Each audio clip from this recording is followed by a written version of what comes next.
Praise the lord. ఈరోజు దేవుని వాక్యము, పాపము చేయువారితో కూడా నేను దుర్నీతి కార్యములలో చొరబడకుండునట్లు నా మనస్సు దుష్కార్యములకు తిరుగునీయకము, వారి రుచిగల పదార్థములు నేను తినకయుందునుగాక. కీర్తనల గ్రంథము 141 అధ్యాయము 4వ వచనము.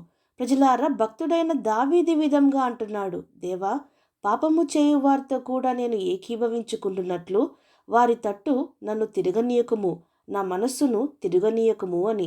ప్రజలారా, మన మనస్సు అనగా వాటిలో నుండి వచ్చే ఆలోచనలు, ఆశలు, ఆకర్షణలు, కోరికలు, ప్రేరేపణలు అన్నీ లోక సంబంధమైనవిగా, ప్రకృతి సంబంధమైనవిగా ఉండును. ఎందుకనగా ఈ హృదయము, ఈ మనస్సు, ఈ శరీరము ప్రకృతి నుండి సృష్టింపబడును గనుక. కాబట్టి ఈ శరీరము లోక ఇచ్చలకే, లోక కార్యములకే మొగ్గు చూపును. అయితే ఎప్పుడైతే ప్రభువుని మన సొంత రక్షకునిగా మనము అంగీకరించితిమో, మారు మనసు పొందితిమో, ఆయన బిడ్డలుగా మార్చబడ్డామో, దేవుని ఆత్మచేత మనము నడిపింపబడుదుము గనుక మన పాత ప్రకృతి మనుష్యుడు క్రీస్తుతో పాటు మరణించెను. క్రొత్త సృష్టిగా, జీవితంగా, మనుష్యునిగా క్రీస్తుతో పాటు మనము లేపబడ్డాము. ఆయన ఆత్మచేత మనము జన్మించితిమి గనుక మనము ఇకను ఆత్మానుసారులమే గాని శరీరానుసారులము కాము. అయితే మరలా మనము సాతాను క్రియలకు మనలో ఎంత మాత్రము చోటియ్యకుండునట్లు, మరలా మనము పాపములో పడకుండునట్లు మనల్ని మనము ఎంతో జాగ్రత్తగా కాపాడుకొనవలెను. దేవుని జ్ఞానము, ఆయన సహాయము మనకి కావలెను.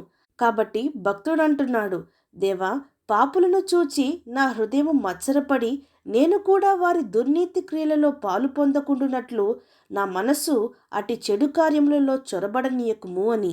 ప్రజలారా, లోకంలో మంచిని చూచి నేర్చుకునేవారు తక్కువే కానీ పాపమును చూచి, చెడును చూచి నేర్చుకునేవారు, వాటికి ఆకర్షితులయ్యేవారు, త్వరగా వాటిలో పడిపోయేవారు అనేకులు ఉన్నారు.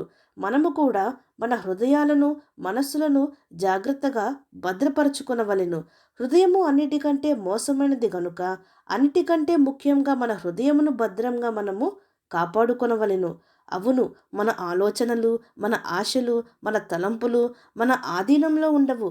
వేటిని చూసినా వాటిని త్వరగా ఆకర్షించును, దుష్కార్యములు చేయుటకు కూడా ప్రేరేపించును. అలాగున వచ్చినప్పుడు అవి మన ఆలోచనలు కావని, సాతాను తెచ్చే ఆలోచనలని ఎరిగి వాటిని అణిచివేద్దాం. అవి పెరిగి మన హృదయాల్లో, మనస్సుల్లో గూడు కట్టకమునిపే వాటిని పెకిలించి వేద్దాం. మన ఆలోచనలకు, మన తలంపులకు కావలించమని దేవుణ్ణి వేడుకుందాం. దుష్కార్యములు చేయువారి రుచిగల పదార్థములు మనము తినకూడదు. మొదట ఎలాగునైతే చేపకు గాలము వేసి వలలో వేసుకుందరో అలాగుననే పాపములోనికి లాగవల్లన్న మనుషులు మనకు రుచిగల పదార్థములు పెట్టి పాపమనే వలలోనికి లాగి మోసపరిచి నశింపజేయుదురు. అవి భోజన పదార్థములైనా కానీ, రుచిగల మాటలైనా కానీ, వేటికి మనము మోసిపోక ఏవి మంచివో ఏవి చెడ్డవో దేవుడు అనుగ్రహించు జ్ఞానంతో తెలుసుకొని ఆయన కాపుదలలో మన జీవితాలను జాగ్రత్తగా కొనసాగించవలెను. అవును అన్నవారు నాతో పాటు ప్రార్థనలో ఏకీభవించండి. ప్రార్థన. పరిశుద్ధుడా, ప్రేమగల తండ్రి, ఈరోజు మీరిచ్చిన ఈ వాక్యమును బట్టి మీకు స్తోత్రములు దేవా. లాలన మాటలకు, మోసపు మాటలకు, రుచిగల మాటలకు, చెడు మాటలకు మేము లొంగిపోక తండ్రి, చెడు క్రియలకు మా జీవితంలో ఎంత మాత్రము చోటియక దేవా, అపవాది ప్రేరేపిస్తున్నా మీ సన్నిధిలో వాటిని పెట్టి ప్రార్థించి వాటిని లయపరచవలను గాని, తరిమి కొట్టవలను గాని మేము వాటికి లోబడకూడదు. మా జీవితాలను పాడు చేసుకొనకూడదు. అలాగున చేయుటకు మాకు సహాయము దయచేయమని వేడుకుంటూ, మా జీవితంలో మేము జారిపోకుండా మమ్మను కాపాడమని, త్రొట్టిల్లకుండా మమ్మను కాపాడమని వేడుకుంటూ, సమస్త మహిమాగంతులు మీకే చెల్లిస్తూ ప్రభువైన యేసుక్రీస్తు నామం పేరట అడిగి వేడుకొంచున్నాం పరమ తండ్రి. ఆమేన్.